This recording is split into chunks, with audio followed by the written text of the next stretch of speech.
Hi good morning, কেমন আছো সবাই? আমরা তো মোটামুটি বেশ ভালোই আছি। দেখো একটুখানি সাজুগুজু করে নিয়েছি। কোথায় যাচ্ছি বলো তো? নিশ্চয়ই তোমাদের সঙ্গে শেয়ার করব। আর কেন যাচ্ছি সেটাও তোমাদের সঙ্গে শেয়ার করব। যাচ্ছি হচ্ছে একটু গোড়া বাজার, আমাদের পাশেরই বড় মার্কেট গোড়া বাজার। সেখানে যাব একটু মার্কেটিং করতে। যাই হোক, বিকেলবেলা স্নান করেছি, চুলগুলো একেবারে ভেজা। একটু পরেই বেরোবো আমি আর আমার ছেলে। আর আজ হচ্ছে আমার প্রিয় মানুষটার জন্মদিন, তার জন্যই কিছু গিফট কিনতে যাচ্ছি। আর কাল আমার ছোট্ট পুচকুটারও জন্মদিন, মানে পরপর বাবা আর ছেলে দুজনেরই পরপর জন্মদিন, তার জন্যও কিছু গিফট কিনবো। তো সেটাই তোমাদের সঙ্গে শেয়ার করব। আর এই যে ব্লগটি তোমরা দেখছো, এটা কিন্তু গতকাল সন্ধেবেলা। তো ব্লগটি আমি পোস্ট করিনি এই জন্য যে এটা কিন্তু সম্পূর্ণরূপে সারপ্রাইজ ছিল। আর সারপ্রাইজ পেতে কার না ভালো লাগে বলো তো? তাই আমি যদি ব্লগটি শেয়ার করে দিতাম, সে তো দেখেই নিত। তা সারপ্রাইজ দেবো বলে আমি কিন্তু ব্লগটি শেয়ার করিনি, আজ তোমাদের সঙ্গে শেয়ার করছি। এখন বেরিয়ে পড়েছি, আমরা চলে গেছি আমাদের দমদম ক্যান্টনমেন্টে সুভাষনগরে। আর সেখানে এখন ওভারব্রিজ দিয়ে আমি আর আমার ছেলে কিন্তু গুটি গুটি পায়ে হেঁটে চলেছি। আর সেখানে কিন্তু আমার ননদ আর ননদের মেয়ে দুজন কিন্তু আমাদের জন্য ওয়েট করছে। এই যে দেখো, আমার ননদের মেয়ে দাঁড়িয়ে আছে আর এখানে আমার ননদ দাঁড়িয়ে আছে। এবার আমরা সবাই মিলে একসঙ্গে যাব মার্কেটিং করতে। মার্কেটিং করতে কার না ভালো লাগে? তারপরে সামনে পুজো আসছে, নানা রকম কালেকশান।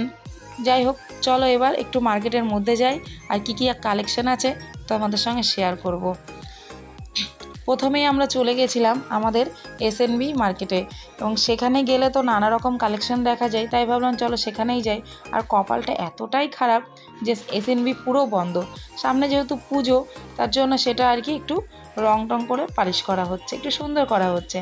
তারপরে চলে গেলাম একটি ছেলেদের কালেকশানে, সেখানে গেলাম।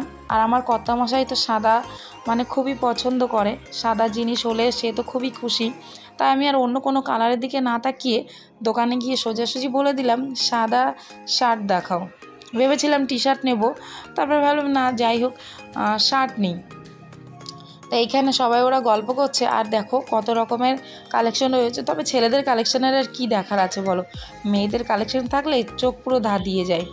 তো এবার আমি আমার ননদকে জিজ্ঞেস করছিলাম কি করব বলো তো, সাদা নেব না অন্য কালার নেব? তারপরে ভাবলাম যে না থাক, সাদাই নিই, সাদাটা যেহেতু পছন্দ করে। আমার ননদও বললো ঠিক আছে তাহলে সাদাটাই নাও। এই যে দেখতে পেলে কতগুলো জামা দেখার পরে এই জামাটা কিন্তু আমার খুবই ভালো লেগেছে। আর দাদাটা বলছিল এটা কিন্তু নিউ কালেকশন, তাই আর কোনো দেরি না করে নিয়েই নিলাম। তারপরে আর কি আসার পথে, ফেরার পথে আর কি চোখে পড়লো গাছা গাছা চুড়ি, কানের দুল। আর মেয়েরা তো এই সব জিনিসেই আটকে যায়, তাই ভাবলাম চলো একটু ভিডিওই করে নিই, কিনি আর না কিনি একটু ভিডিও করতে ক্ষতি কী বলো? দেখো ছোট ছোট কত সুন্দর কানের দুল রয়েছে।